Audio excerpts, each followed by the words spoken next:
looks like a place. Good morning, Mark. You are just perfectly timed Oh, here. good. I have actually just started recording. Oh, Welcome. good. Thank you. It's actually a live feed here. Oh, okay. But so yeah, this is you found it. You've Yeah. made it here. Thank you for coming. Thanks. Thanks for asking. Yeah. Cool. Where do you want me? Right here is pretty much this is pretty much the field of view we've got. You know, super Great. technologically advanced. Wow, as you can yes, see, we are. This is about as good as it gets. Okay. So now we're not live currently. Basically, I've just got previous a phone interview that I did with a lady in California. Oh, really? Yeah. So that's what I did last week. Anyways, one of them. Really? But we've done quite a few actually so far. They're all posted on YouTube right now. Nice. I'll be posting this one later, but this one should, in theory, be feeding live to Facebook. Interesting. As Wow, we're that's doing cool. this. Yeah. And there's about 400 people that should be aware that it's live pretty quickly, and then there should be 100,000 more that'll see it in a couple seconds. 100,000. Well, there is the one group that has 118,000 this morning. Oh, fantastic. Yeah, Wow. so there's definitely going to be one or two ears at some point. So, I mean, what do you call yourself? And who are you? Like, what are you? This particular show, this is the Info Assault, is what I've gone with the name of. So now there's a website as well. There's a Facebook page. There's the groups. There's all that good stuff.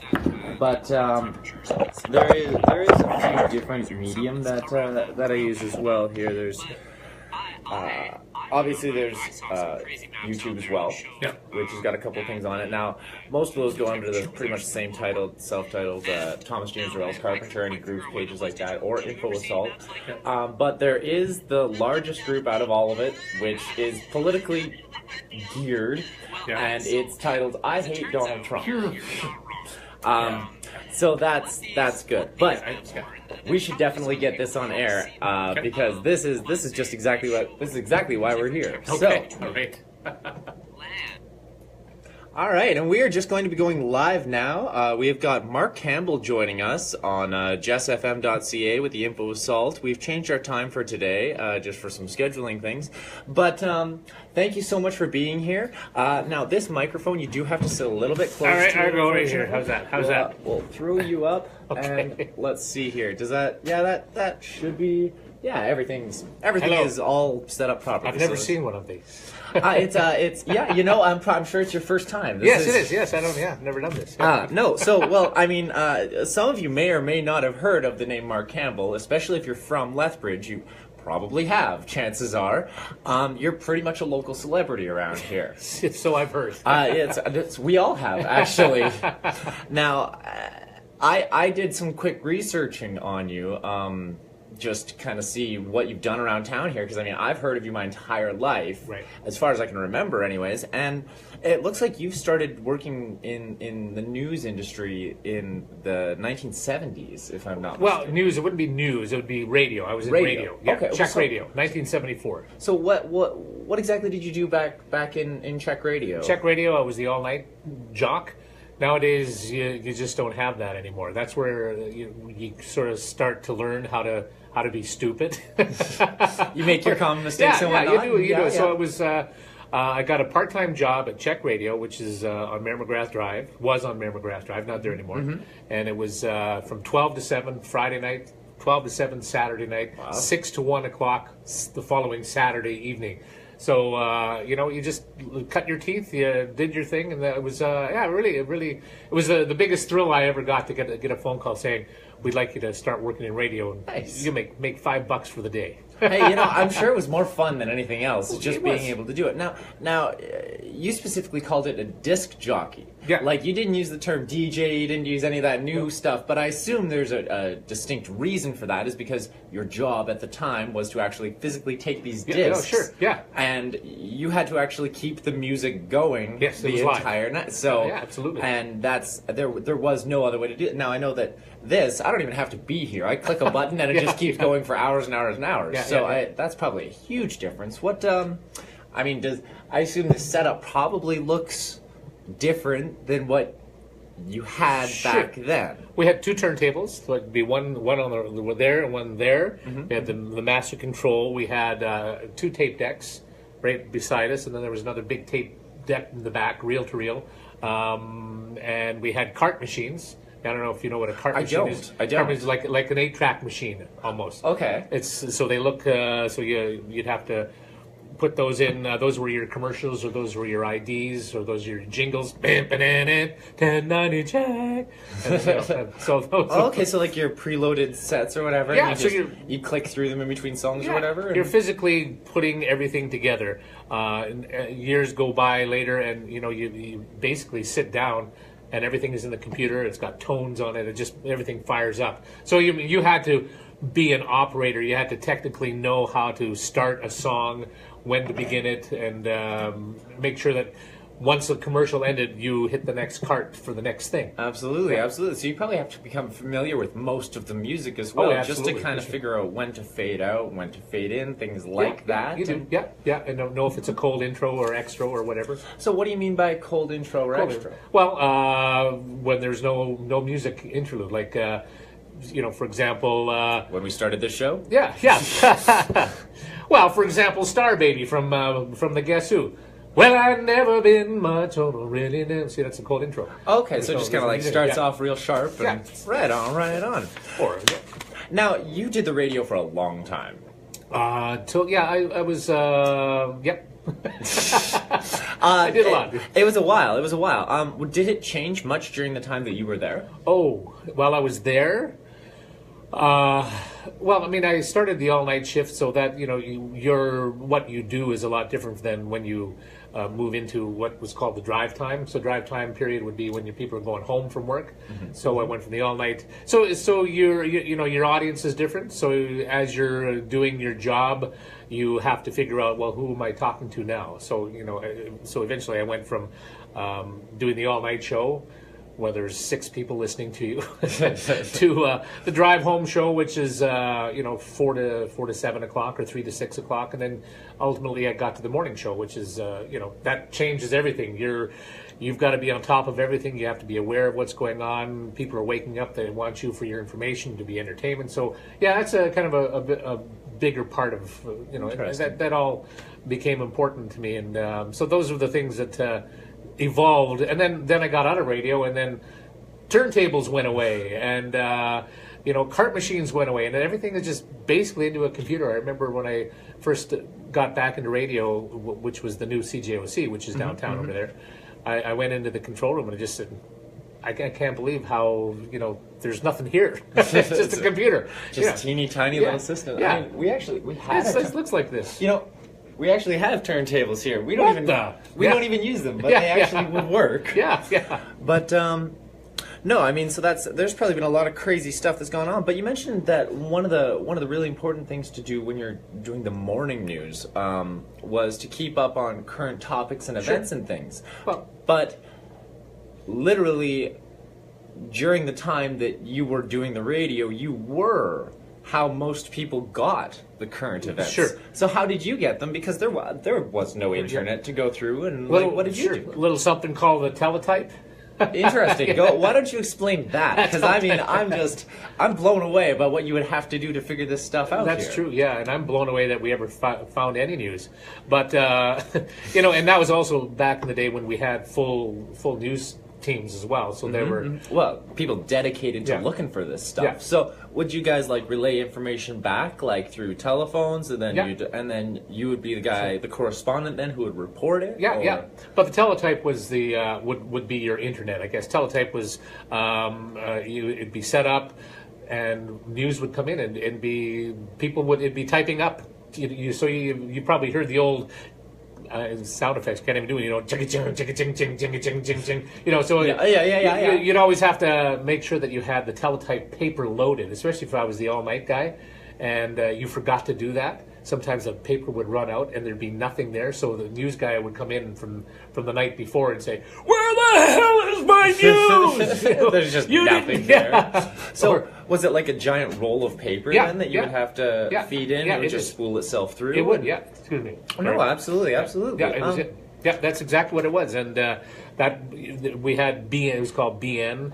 That was the broadcast news provider, and that's where you would get your news. Or, yeah, you wouldn't even there'd be no TV, there'd be no CNN at the time. No, so that's where you got it. Yeah. So now I've seen a lot of actually a lot of very recent clips as well, actually, where you can go from news channel to news channel to news channel, and you will literally see them saying the exact same lines, word for word for word. Yeah. And you go, well, somebody has obviously typed up this news and given it to them and distributed it or whatever. Would you find the same type of thing would go on with the teletype system?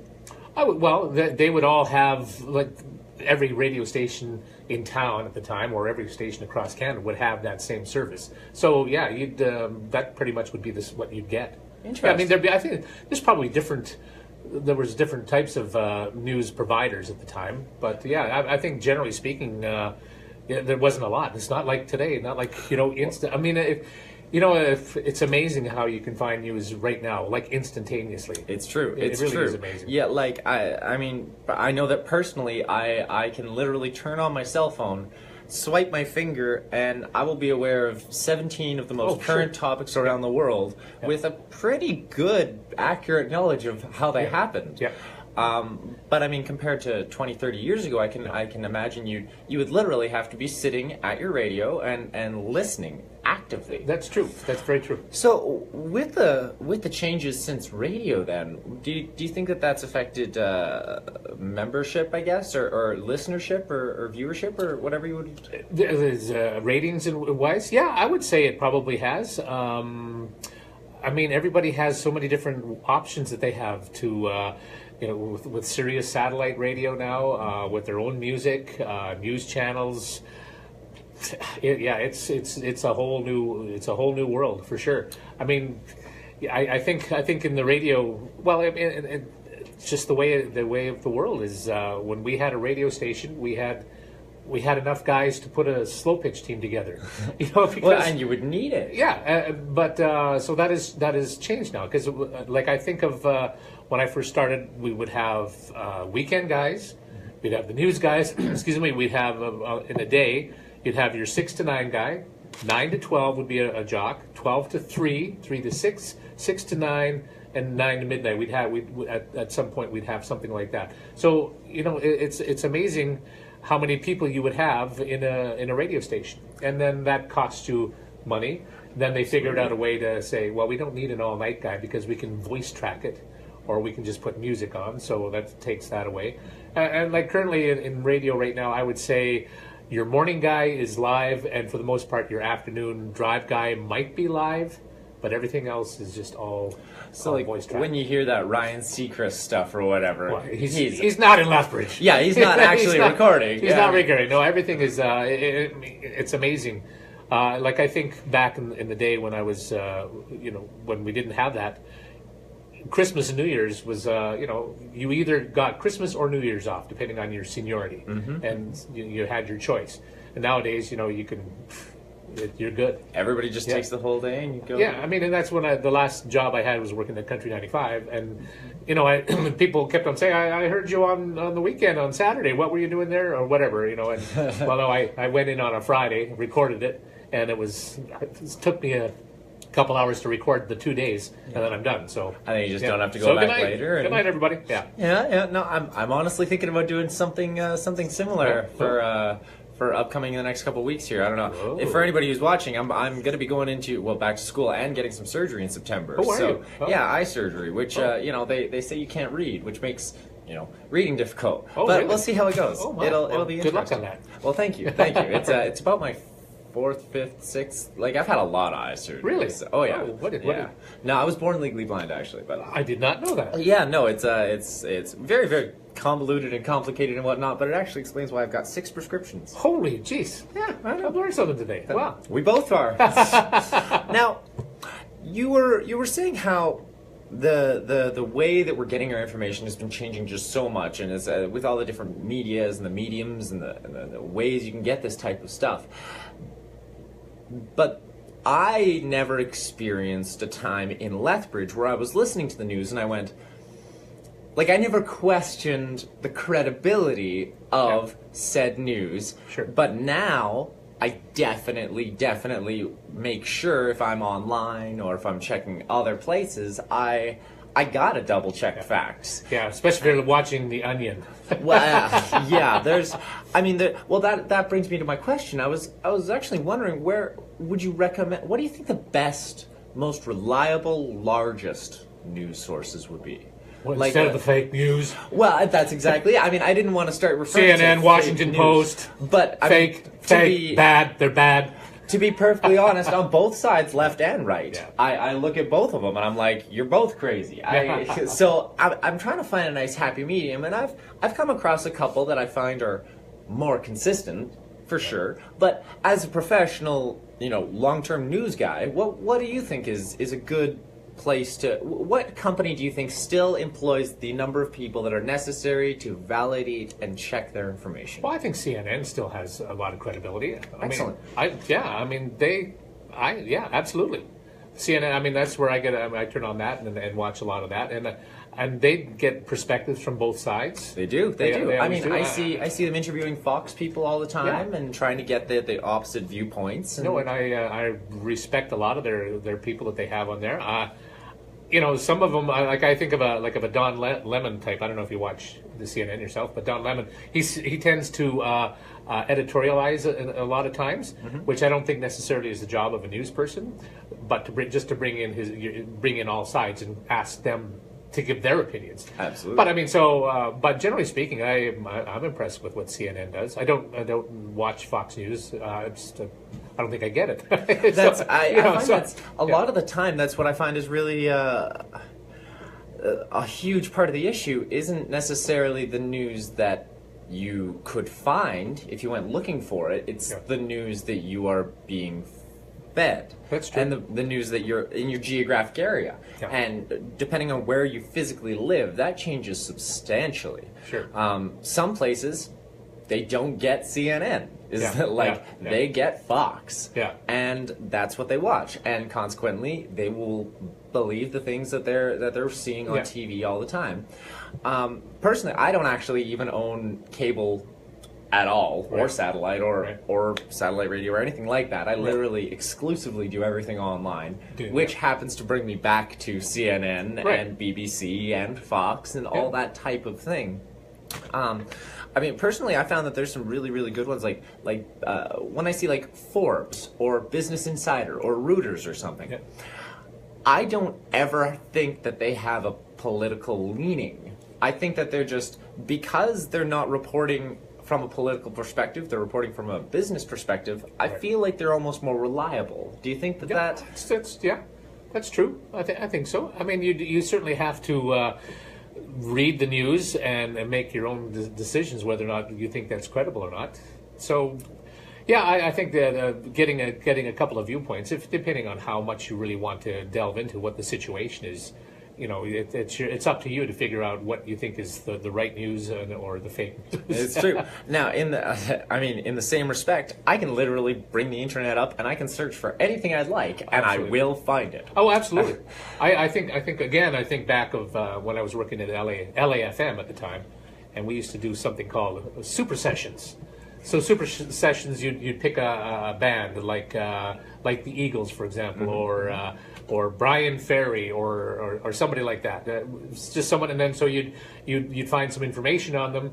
You'd run 4 songs and talk about their lives or whatever. Yeah. And at the time, we had like one reference book. So only so much you can go through. Yeah, really. That's right. So after you've said the same thing about Brian Ferry 4 times, well, he was 5'7", Brian Ferry.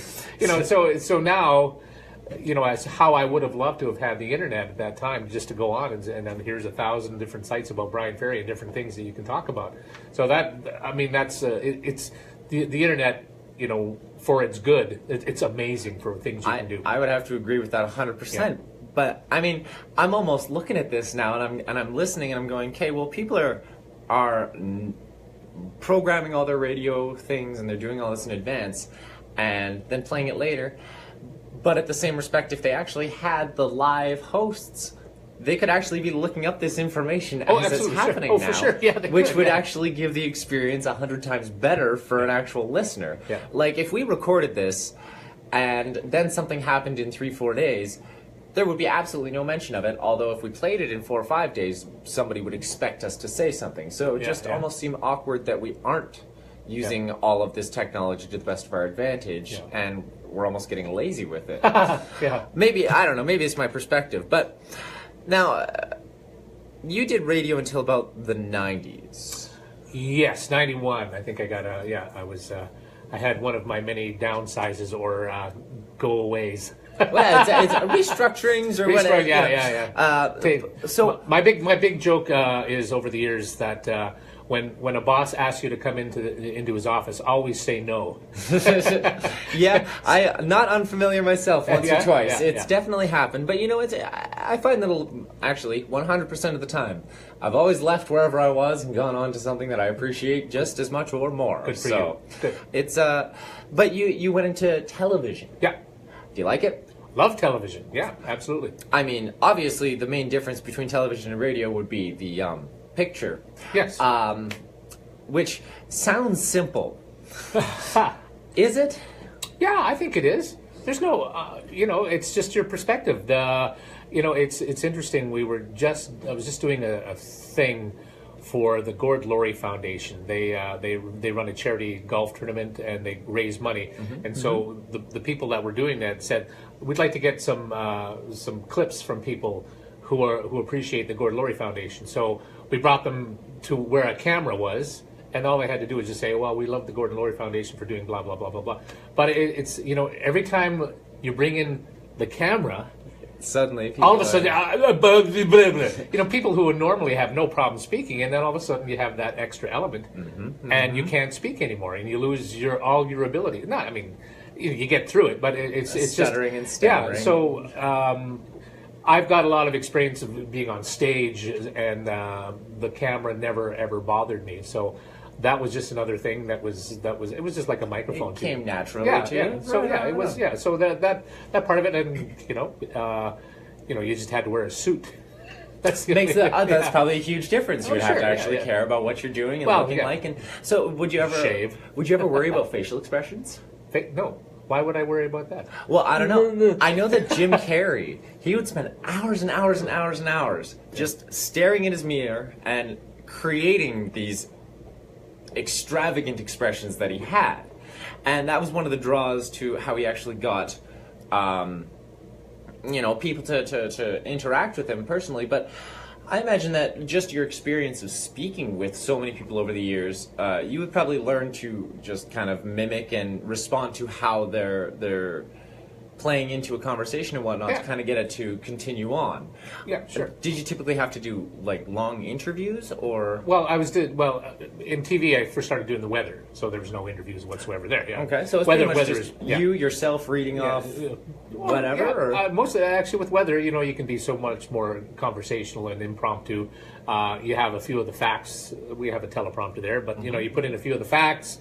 And then you work around that because you got to point to a lot of stuff behind you. So a lot of times the combination of looking back and looking at the teleprompter totally messes you up. Not to mention everything is backwards when you're on a green screen, right? It's what's left is right and what's right is left. So that gets confusing. You probably have to keep track of that in your head and whatnot. Now, I mean, there's a lot of technological things like that I wouldn't even consider.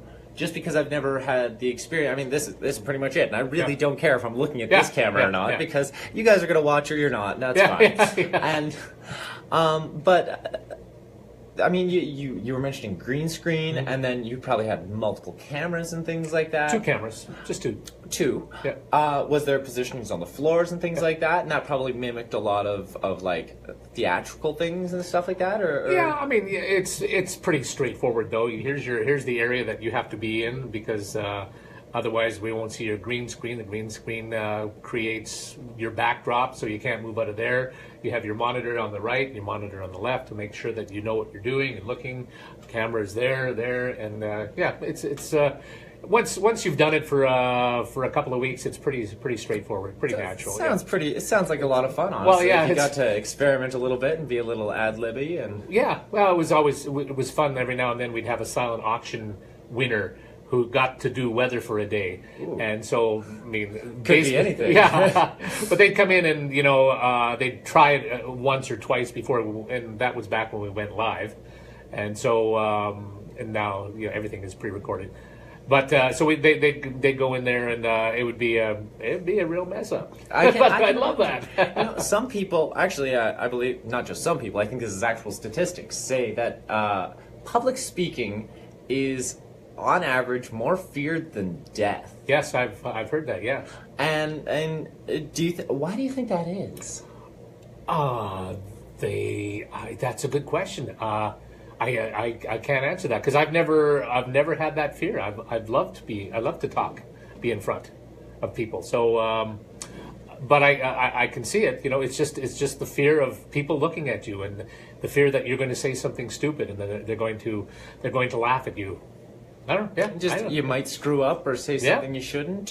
Makes sense. I've never done that before. Said something stupid. I'm sure that none of us have ever said anything we've ever regretted or made ever had a wrong word come out at any point not whatsoever. Me. No, Everything is just perfect. Absolutely, always has. Speaking of always being perfect, how was your childhood? My childhood, I had a great childhood. I loved my life.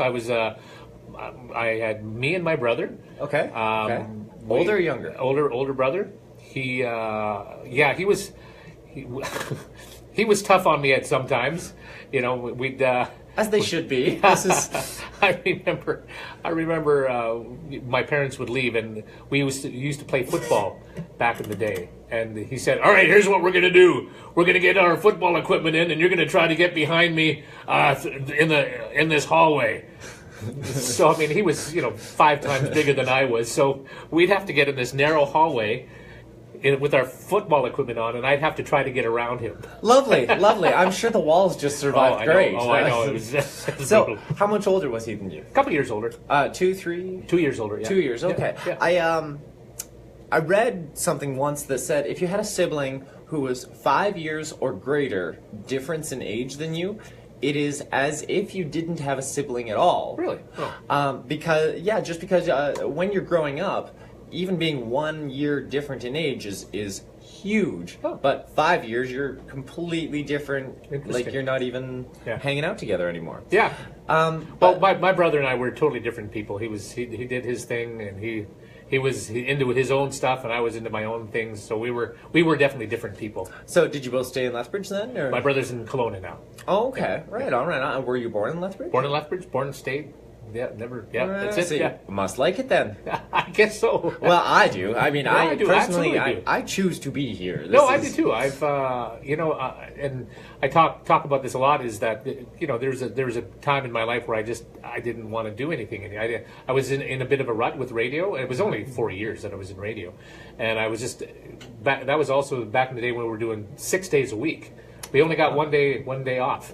And on that one day, sometimes you had to go in and do a radio remote down at Dunlop Ford. So sometimes you're working 7 days a week, and I found myself really burnt out. I was single. A friend of mine said, let's go to Australia. So I ended up going to Australia. Wow.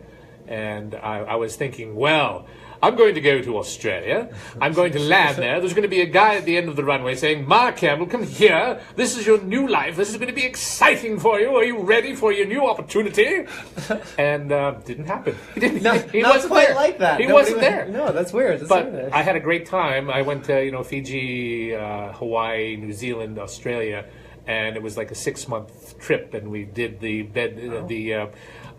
youth hostels and things like that. But what was nice about that is that as I was going through my experience traveling, it made me realize, as much as this is fun here in Australia and New Zealand, back home wasn't so bad after all. So I totally encourage anybody who has the opportunity, if they need to travel, to go away. You go away, you figure out Lethbridge or your home is pretty decent. Perspective. Yeah, and so I loved doing that, and I really do still love Lethbridge. Absolutely. It's incredible when you start looking at like literally just comparing, because comparing is huge. The only reason that people are typically dissatisfied where they are is because they haven't seen how bad it is somewhere else. Yeah, you know, sure. grass is greener on the other side type of deal. Yeah. But even just something in Alberta that I'm pretty sure I remember for, it was quite a while actually that we held this, but we were actually the median highest paid people on the planet in Alberta. Really? Wow. Yeah. On average. Yeah, I was below that one. Yeah. Oh well, it's, you and me both, but Yeah. but apparently we did quite well for just average income earners. Oh, so fair enough. Good. But Yeah.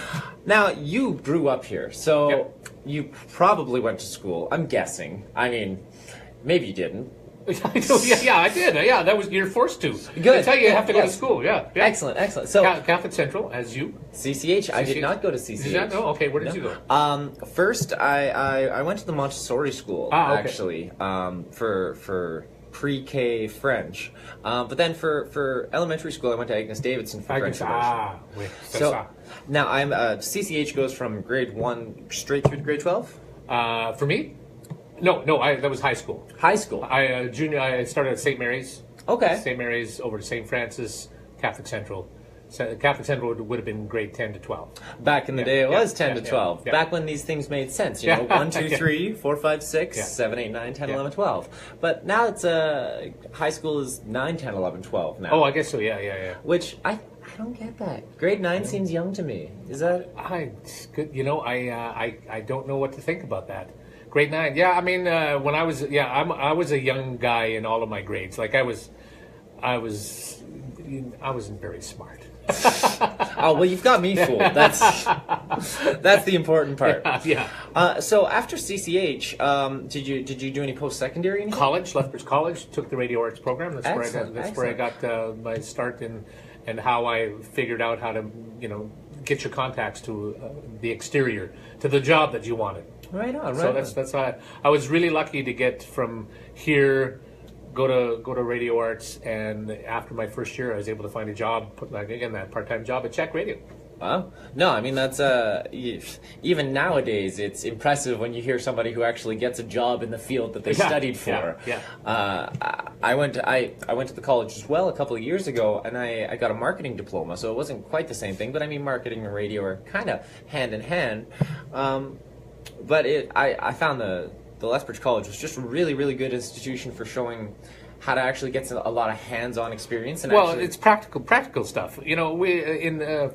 For us, I mean, at the time I don't know how much I enjoyed doing things like the history stuff, or we had was a mass media game. I can't remember what Georgia Fuchs, wherever you are. We took some class that she taught about. But I did find that wasn't necessarily relevant to being a radio announcer. But looking back, all information that you can garner is always beneficial to what you do for the rest of your life. Media or any learning that you do, it just helps. It just helps for an all-rounded, understanding individual, so that you're not just narrow-minded about one thing or another. Absolutely. Yeah, so. I would 100% agree with that. Being balanced in as many areas as possible is just really, really important. I mean, but it was still essential to get that job, and then that's when you actually learn your craft, when you get that job.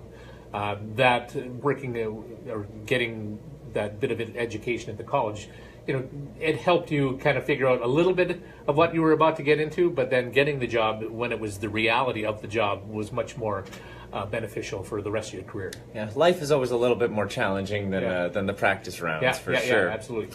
Now, would you go back to college or any other post-secondary? Anything else at this stage in my life? Why not?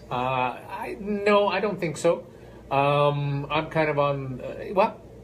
I never say never, but I do find that learning is a little harder for me now. The older I get, being able to absorb stuff. I'm kind of leaning to trying to figure out doing stuff that I like to do that makes a few bucks that helps me to retire but enjoy life as we move along. So right. yeah, I'm in my 60s, you know. So a new career, I don't know. Well, I'm thinking about city council. That could be fun. That could be fun. Can you get your dad to call me?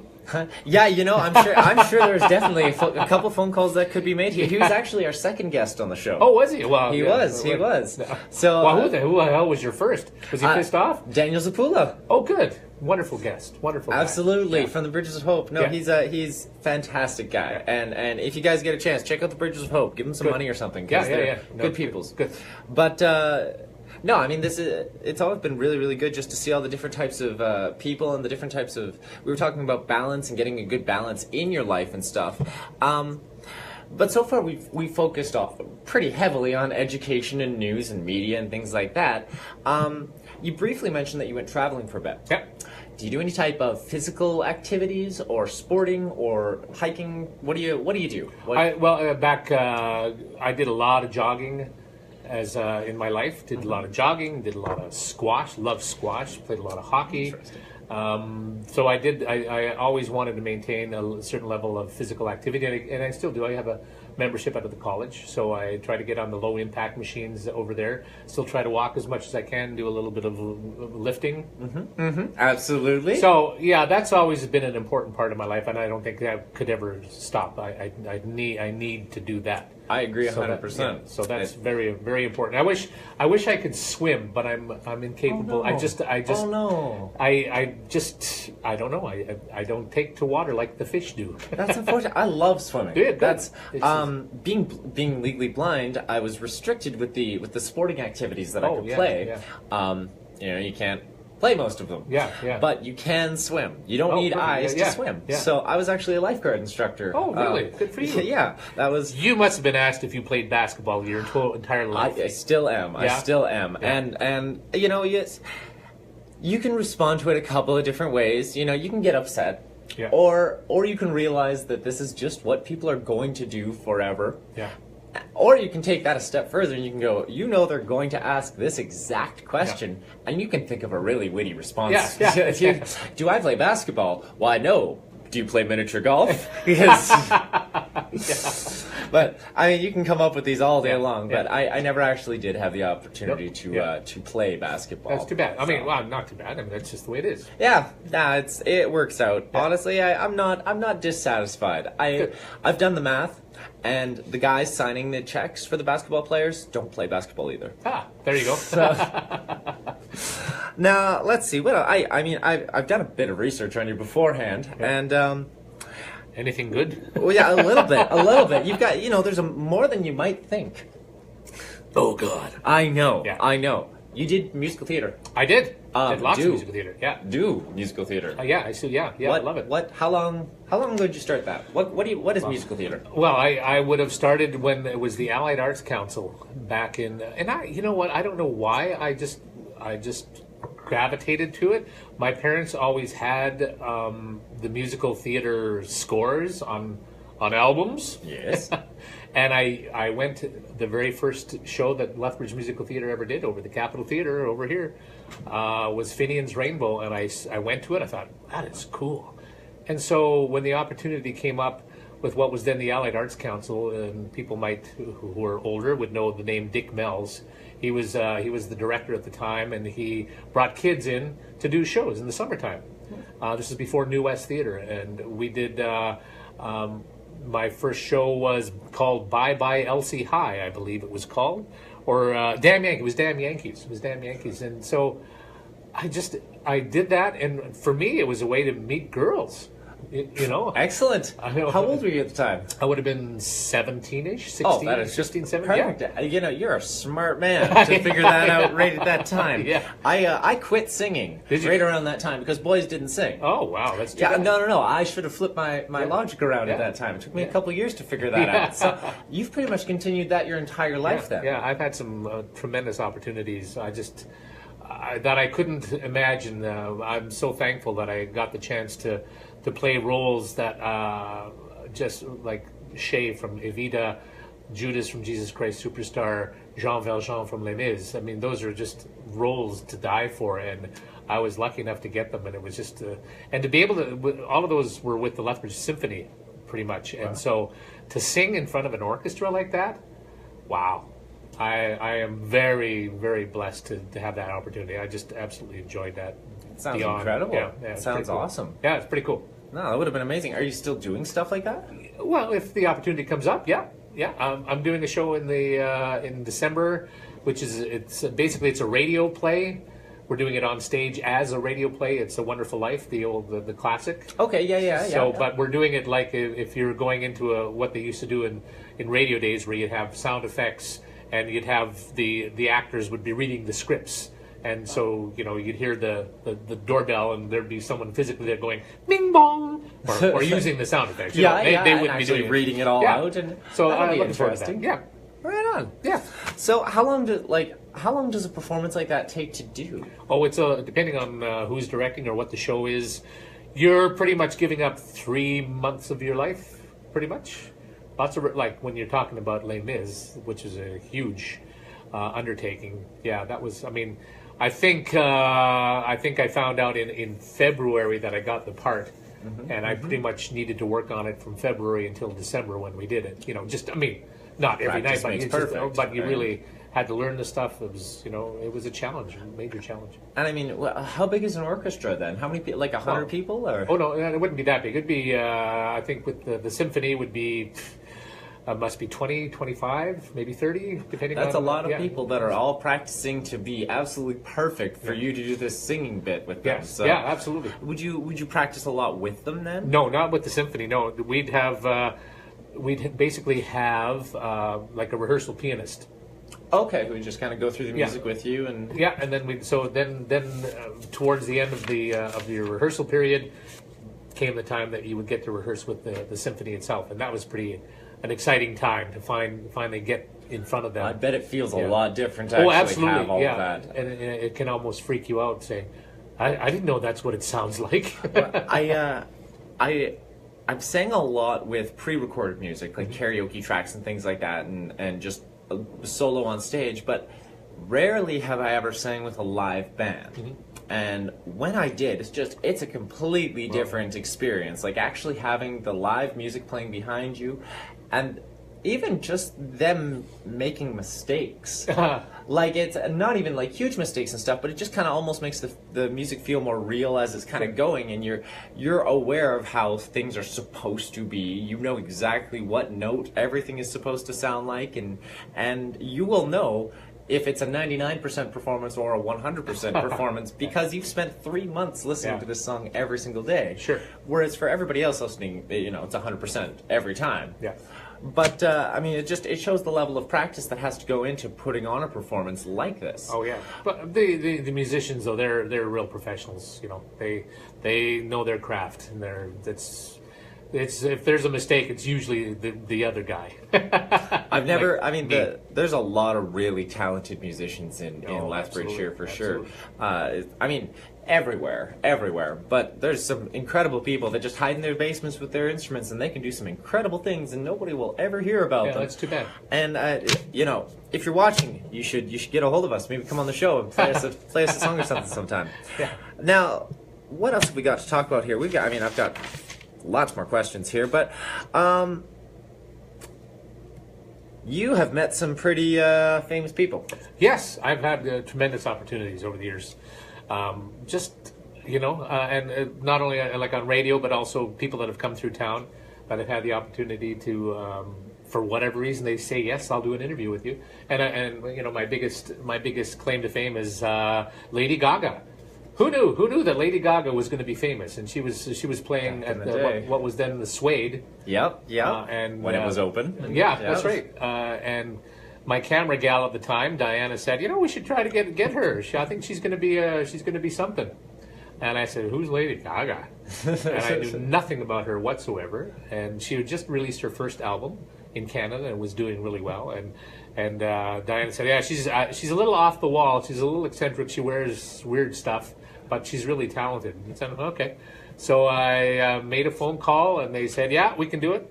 Showed up at the Suede, and she she showed up with her posse, her whole entourage, and she couldn't have been nicer. And we actually, I told her that I had done Guys and Dolls, and she had done Guys and Dolls as well. So at the end of the interview, and you can check it out on my Facebook page, we actually do a couple of lines from Guys and Dolls together. Now let's do a quick plug here. How do we get to your Facebook page? Is it Mark Campbell on Yes. Facebook? Yeah. That's it? Yep. Now, do you have any other Facebook media?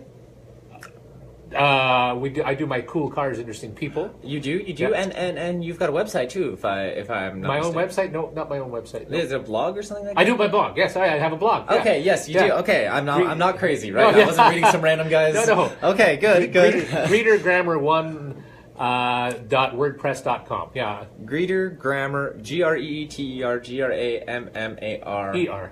ER. Oh, right, because it's funny. It's a Greeter Grammar. Yeah. Yes. Greetergrammar1 at gmail.wordpress.com. Yeah. WordPress.com. Yeah, it's just one of those things. I love to write, and I love to keep on doing what you're doing. To try to talk to people and see what their stories are. Everybody needs a story. Everybody has a story. There's a lot of interesting people in the world. It's extremely true. It's just last week I heard like the most simple sentence, and it's just kind of stuck with me, and I'm not sure why, but it was, every single person on the entire planet can teach you something.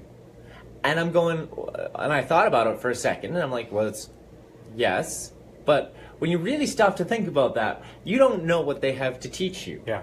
And this is not most people. This is not some people. This is not successful people. This is every single person, no matter who they are, has something to tell you. I believe that. And they're probably here with some pretty important information that you won't ever figure it out unless you spend the time to speak with them. Yeah. And I found that people just aren't spending the time to talk to each other anymore, and I think that's a lot of the reason that there's a disconnect between things like Fox News and CNN, for instance, is the people who watch Fox News and the people who watch exclusively something far, far left. We'll call it CNN because that's what Fox News people like to say, is the dichotomy. But they don't talk to each other. Yeah. And I see this exaggerated very, very highly on my particular group online here. Now, I haven't actually asked you a whole lot about anything political leaning in terms of the media or whatnot either, but we have touched on the fake news, and I've kind of gotten a general impression on your feelings towards it. But what do you think about this whole the word dichotomy, I think, really described it well. How do you this break between the two I get not even parties, because it's stretching to Canada, it's stretching across the world here. It's just a break between these two types of people that won't talk to each other. What do you think? How's that? Are we talking about Donald Trump by any chance? Yes. I don't particularly have a great affinity for that particular individual. What do you? When he was I enjoyed his Celebrity Apprentice. I thought he's an entertaining individual. Yeah, I mean what he was doing. I always thought, he's figuring out what these people are doing, and he's developing an opinion of what happened, and he's processing that, and he's pretty much right on with what some of the stuff that he was doing. Absolutely, no question. And then everything changed when he first announced his presidency, and he did the whole the Mexican thing and the wall thing, and it just didn't. I mean, and I get the fact that he wanted to drain the swamp, and he wanted to change the way politicians are, and that's a good thing to be a.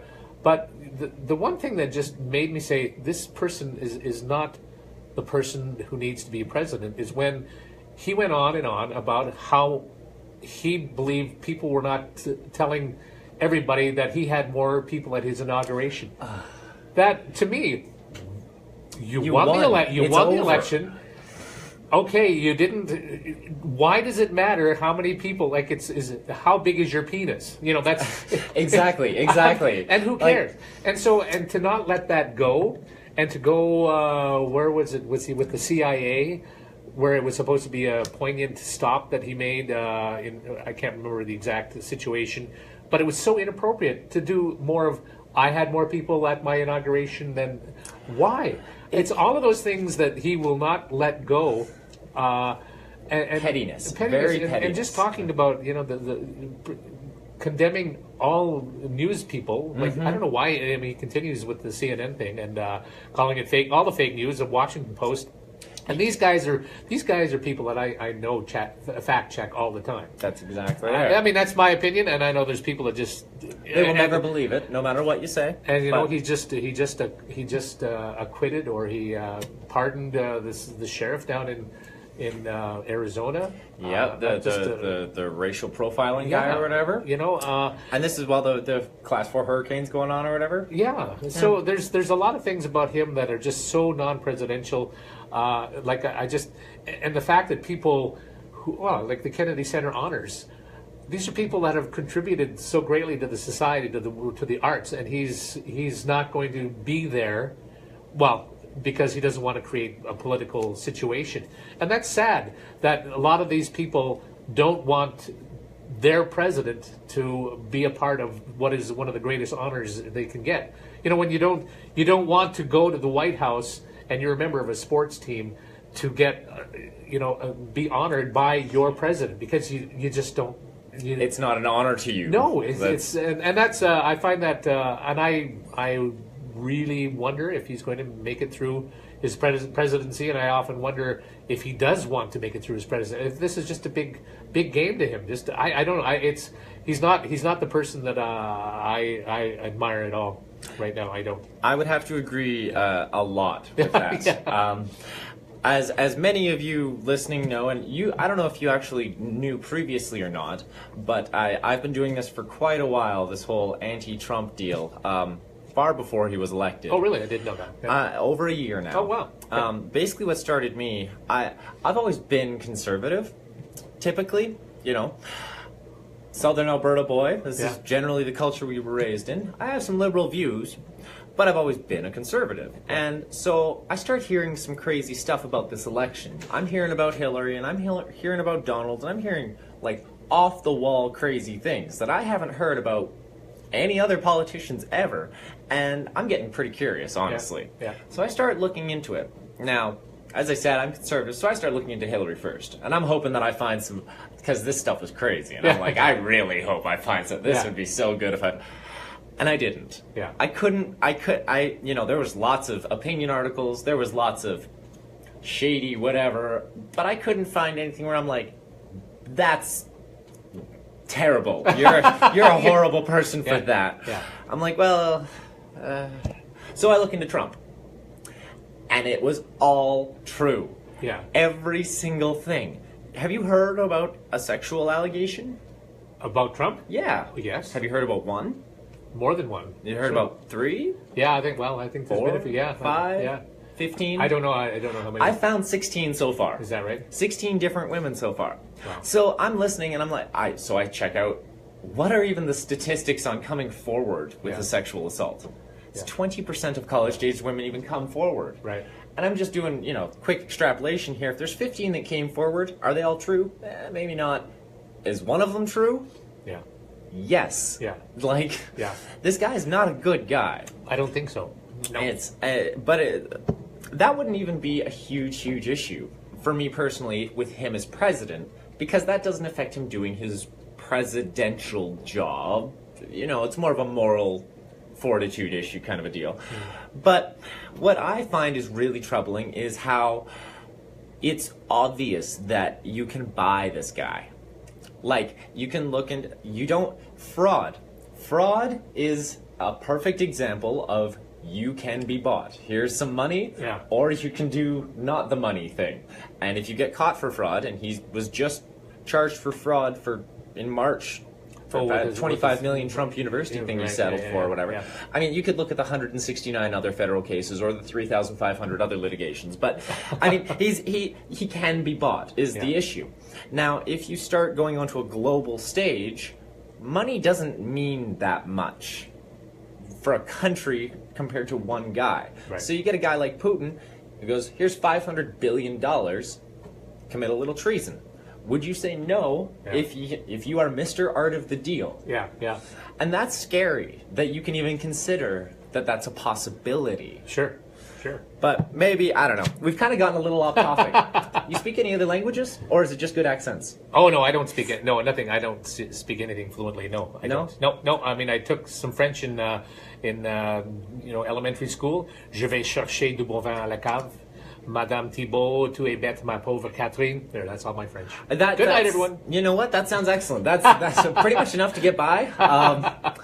I was looking, and I saw you do a mighty impressive tongue twister once. Oh, you're talking about with High Valley.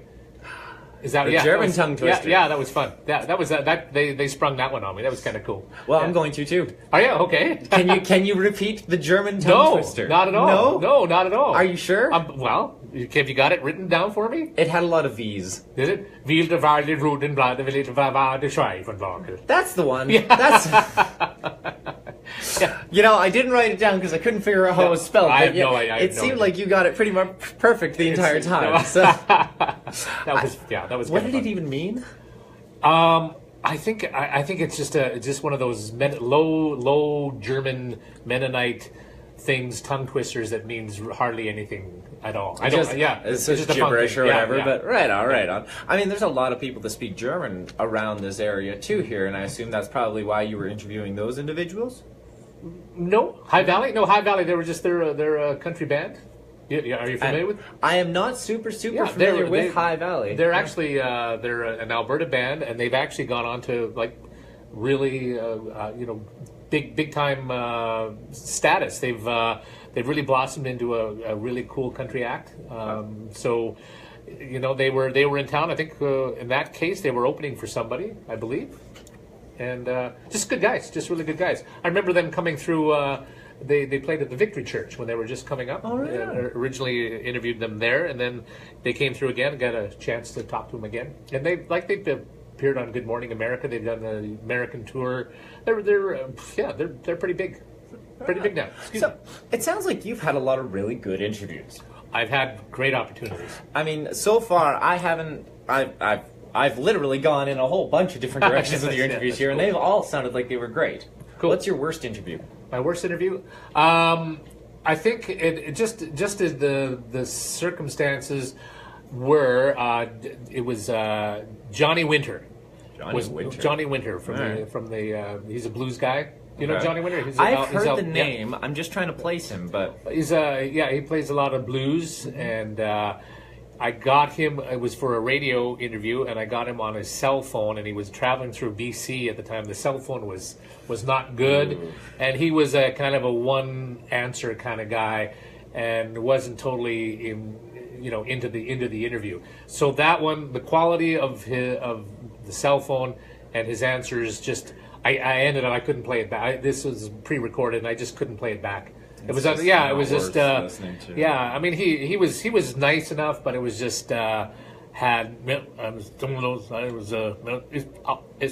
was good to be in Chicago. I love the blues.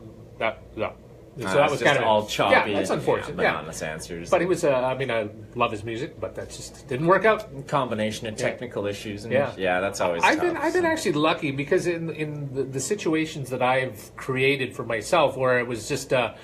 I asked, you ask a promoter, you ask someone to do an interview, and if they say yes, that means they want to do the interview.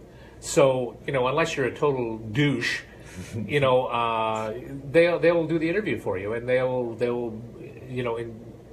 want to do it. So that having them want to do the interview makes it more important. And a lot of times, I know that there's celebrities that are required to do the interview, and they hate doing them.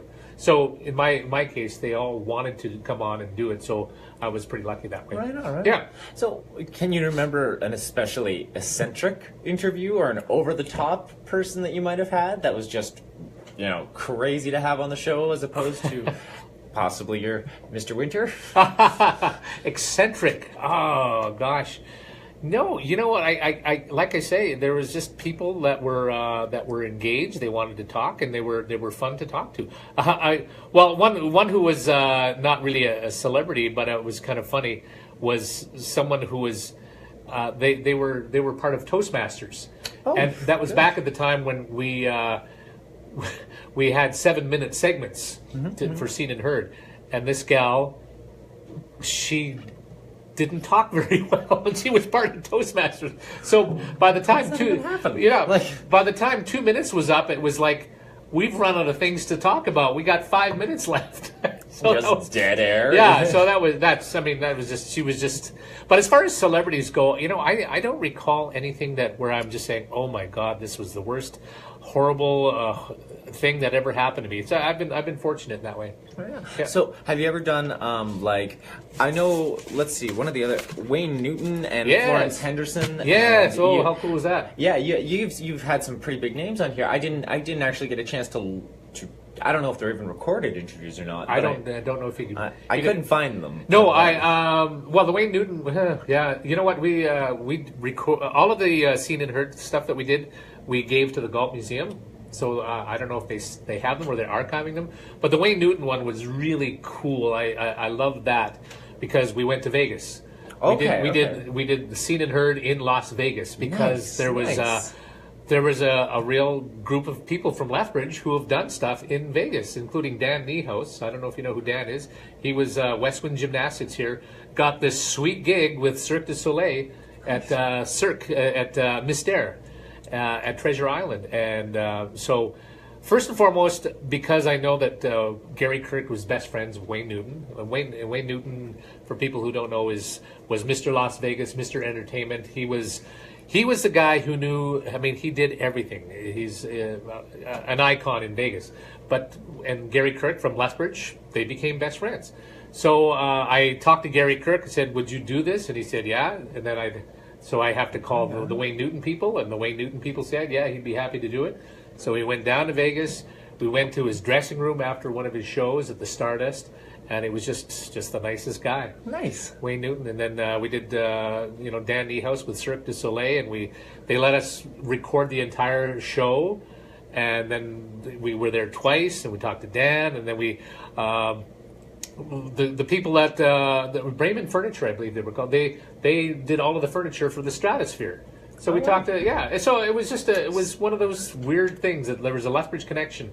But the big highlight was to get to talk to Wayne Newton in his dressing room, and then Dan Niehaus was pretty cool too.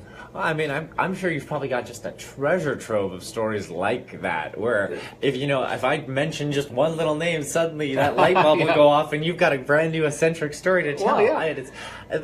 But that's probably part and parcel with the job description. Yeah. And after you've been doing it for so long, there's got to be tons of them. Well, yeah, and Florence Henderson was cool because I'm a big Brady Bunch fan. And then she came out, and she, again, couldn't have been nicer, and she wanted to do the interview. She was in town to do a show because she sings. And I asked her to sing with me. After I know there's probably a lot of people say, "Oh, why do you do stupid stuff like that?" But I always like to get celebrities to sing with me if they will. And so Florence sang "Baby It's Cold Outside" with me, in which it was very cold that day. And I've had the Beach Boys sang Barbara Ann with me. You met the Beach Boys. The Beach Boys, Nice. Mike Love and Bruce Johnson. We did a little thing. Tanya Tucker sang with me. Who else? Kiki D. Don't go breaking my heart. That did, so. Like I said, that's great. It's for me. So I can say that I sang with them. Don McLean, American Pie. He sang with me. Wow. Yeah, that's and that's one of the things that I always tell people is, if you don't ask, the answer is always no. And so that was one of those things. I was listening to I was flying home from a wedding in Cuba. My daughter got married in Cuba, and we were flying home, and there was the greatest hits of Don McLean was on. And I was thinking, oh my gosh, all of these songs are really, really cool, along with American Pie. And I've always been a fan of his, and I thought, I want to interview him. So I'd love to do it for my radio show. So I got home later that week, and I went on his website. There's a contact information, send questions, blah, blah, blah. Okay. I'm thinking this doesn't usually work out, but what the hell? So whatever. I'm at work, blah blah blah. I'd like to, dear Don McLean, I love your music. I do a radio show. Would you be blah blah blah? Would you be interested in doing an interview with me? I really appreciate what you do. And so here's the number to call. Blah blah blah. So okay, 5 minutes later, phone rings. Hello. Yeah, it's Don McLean here. Did you hear you wanted to interview me? And in my mind, I'm thinking, you know how your mind works in stupid ways. I'm thinking Don McLean. Well, Don McLean is an old hockey player. I used to play with the Lethbridge Maple Leafs about 1952. Is this the Don McLean? Is this the same guy? But I know that he's dead, so so I'm like an idiot. Is this the American Pie, Don McLean? Is that you? Yeah. You want to do an interview? Yes.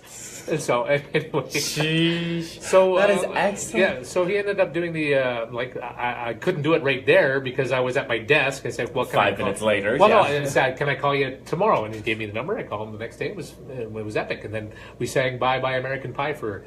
He didn't really want to do that, but he did sing a couple of lines. He said, "Okay, that's it." That's all you can really expect. Yeah, that was cool. I've only had one other musician actually on the show so far. I mean, there's only been like 4 or 5 interviews so far, but the Cody Hall Band. I don't know. No, I don't know. He's a teacher at Wilson, but he's got a band and he does a lot of music. He's been doing musical and stuff for about 10 years or whatever, and we actually did the exact same thing. Nice. We just made sure to get some music going on here, and it was fun. Yeah. Let's see here.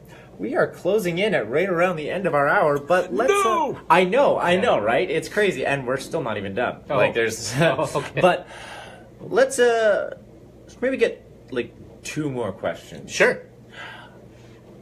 What do we want to talk about first here? It's all up to you. Let's see. We talked about traveling. Yeah. We talked about hobbies and interests. Oh, you mentioned your family for about a quarter second. Yeah. You said you have a daughter. Yep. You went to school with her? Did I? Which daughter? Jessica? I sure did. Yes. Yes. Yeah. Excellent. Right on. Yeah. What do you have any other family? Yes, I got my, you know, as we are over the years, you marry and then you get divorced, then you remarry and then you develop another family. So the woman I'm currently married to, that sounds so impersonal. No, that's the woman the one I'm personally engaged. No, anyway, we've been married for 24 years, of knowing each other for 25 years. She was, I met her in Las Vegas. Wow. One of those crazy things. That was at a George Carlin concert, and we were at the same table. Next thing you know, we went to Barry Manilow together the next night, which was a great show, by the way. I bet it would be. I bet it would be. He writes the songs that makes the whole world cry. And so she ended up coming to Canada, and we've been so it's been quite a journey. So she has 4 kids of her own, and they're all grown up. Everybody's grown, but at the time, 25 years ago, she had another daughter that came up and basically stayed with us for the entire time. So she's still in town, and then she's got the other 3 grown-up kids. One who just turned 40 last year, and she ended up getting pregnant, and at the age of 40, had triplets. Wow. Woohoo! Wow. Yeah, That's unusual. Unbelievable. Yeah, actually, at the age of 40, it's not as unusual as you would think. The older you get, the more likelihood there is, especially if you've got. If you actually conceive to actually have. Oh, triplets, interesting. Interesting. And so she has 2 other kids as well, and so there's instant family of 5 right there, and we've got another son in California, another one in Chicago. So that's kind of cool to have the extended family like that. Well, it sounds like you've been multiplying quite well for yourself. Well, not me. No, I had nothing to do with it. No, but that's good. That's good. I mean, you've got family all over the place then. Yeah. Well, California and Chicago. California, Chicago. I mean, That's pretty cool. Do you travel out there much? We get to California as much as we can. I haven't been to Chicago. Got to get to Chicago one time. I'd love to see that city, see the Cubs. Could be good. Yeah. Be good. Yeah. Well, let's finish off then by giving you a very open-ended question. Okay. What else do you enjoy doing outside of radio and music? I really enjoy. Let me talk on it too. Is I enjoy writing. Writing is cathartic for me. It's I don't know why I've always liked to write. Sometimes I like to use a pen. If people remember what they are, there's actually I don't know where I get all this study material from, but there has been studies on the difference between typing versus actually writing, and there is physiological effects of writing in cursive specifically connected to catharsis is literally exactly what it is. But please go on. Sorry, I interrupted. No, that's fine. No, that's and a lot of times like. Just sometimes just write stuff down and that has no meaning whatsoever, but I'll write it down, or it'll be on a computer, or I'll write it with a pen. And it's just sometimes it goes onto my blog, sometimes it doesn't. Sometimes it's just a way of keeping the mind going and trying to, you know, I try to be as creative as I can be, and so that's an important part of my day. I like to try to get down into my computer room and try to write some stuff. You know, I almost find it a little bit iconic that we've come literally full circle from literally the first question to the last, where, I don't know if you recall, but you started this interview by saying what you enjoy doing is constantly learning more and more and more, and now you're finishing off by saying what you do every single day is you make sure you spend time to go down, sit down, write something out, and actually keep your skills sharp and honed. Well, I don't know if they're honed. You know what? You seem to have done just fine over the course of this interview. So Well, I would say that you are doing quite a good job. Well, God bless you. With that, thank you so much for coming onto the show. Thank you. This has been Mark Campbell on jessfm.ca live and infoassault.ca, and shout out to I Hate Donald Trump. And you guys, we will see you later.